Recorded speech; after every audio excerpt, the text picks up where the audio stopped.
আজ ৩০শে এপ্রিল বৃহস্পতিবার কলকাতার বিজন সেতুর উপর আনন্দ মার্গ সন্ন্যাস ও সন্ন্যাসীরা ১৯৮২ সালে ৩০শে এপ্রিল সন্ন্যাসী হত্যার বিচার চাইতে ও মানবতা বাঁচানোর দাবিতে মৌন মিছিল করে সভা করলেন এবং ধিক্কার জানালেন। ৪৪ বছরেরও সন্ন্যাসী হত্যার বিচার না পেয়েও আজ বিজন সেতুর উপরে সেই ছাত্রজন নিরাপদা সন্ন্যাসীর আত্মপ্রতি শ্রদ্ধা জানালেন।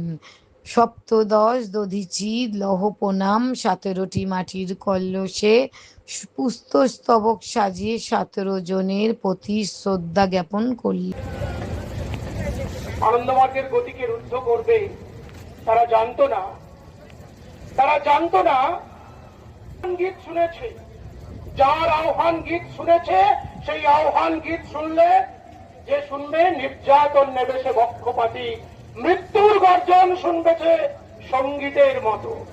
কারণ তারা সাধক, আর সেই সাধকের অগ্রগতির জয় দিল কি? চলার পথের কণ্টকাঘাত, আর বিশ্বের সামূহিক কল্যাণই তার জয় দিল। সুতরাং আনন্দমার্গের গতি রুদ্ধ করার ক্ষমতা সিপিএম এর তো নেই, কারোরই নেই। ধন্যবাদ দাদাকে। পরবর্তী বক্তা, এই বিজন সেতু যখন ঘটে তখন সম্ভবত তার জন্ম পরে হয়েছে, কিন্তু অনুভব করেছে এই বিজন সেতু সিপিএম এর জন্য। অভয়ার মাকে দেখেছেন চেহারাখানা, আলু থালু কেশ, শোকাকুলা, হাতে শাখা, একদম এও স্ত্রী যার হাতে দুই হাতে শাখা পলা থাকা দরকার, এক হাতে শাখা পলা নেই, শাখা পলা নেই। কেন? উনি বিচার চাইতে গিয়েছিলেন অভয়ার, তার প্রতিদানে ওই শাখা পলাও ভেঙে গেছে। তার প্রতিবাদ স্বরূপ উনি দাঁড়িয়েছিলেন সিপিএম এর টিকিটে না দাঁড়িয়ে। সিপিএম আশা করেছিল যে সিপিএম এর টিকিটে উনি দাঁড়াবেন, কিন্তু উনি দেখলেন যে সিপিএম এর টিকিটে দাঁড়ালে কি হবে, এরা তো ব্যবসায়ী, এরা তো ধান্দাবাজ। উনি বিজেপির টিকিটে দাঁড়িয়েছিলেন।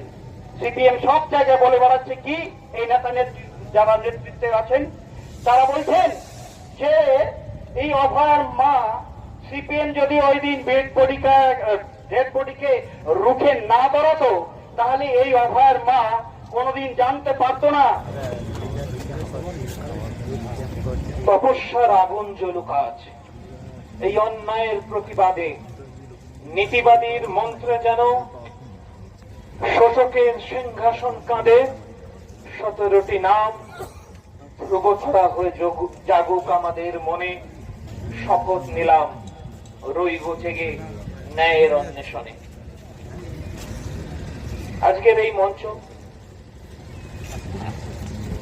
আমাদের শপথ নেয়ার মঞ্চ, বিচার চাওয়ার মঞ্চ। ঘটনার ৪৪ বছর অতিক্রান্ত, সংখ্যার বিচারে এই বিজন সেতুর নারকীয় হত্যাকাণ্ডের হয়তো কম। বিশ্বের অন্যান্য জায়গায়, অনেক জায়গায় নারকীয় হত্যাকাণ্ড সংগঠিত হয়েছে। বিংশ শতাব্দীর পৃথিবীতে দুটো বিশ্বযুদ্ধ হয়েছে, রাষ্ট্রের বিরুদ্ধে রাষ্ট্রের যুদ্ধ, রাষ্ট্রের অভ্যন্তরে গৃহযুদ্ধ, আন্তর্জাতিক সন্ত্রাসবাদ, জাত পাত সংকীর্ণ সাম্প্রদায়িক বিষে জর্জরিত সংঘাত পৃথিবীকে বারবার রক্তাক্ত করেছে।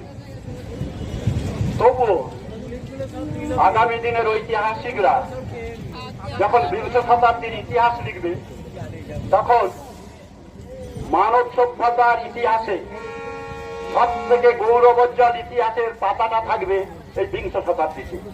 কারণ এই বিংশ শতাব্দীতে আনন্দ মূর্তিজির আবির্ভাব, এই বিংশ শতাব্দীতে আনন্দ মার্গের প্রতিষ্ঠা।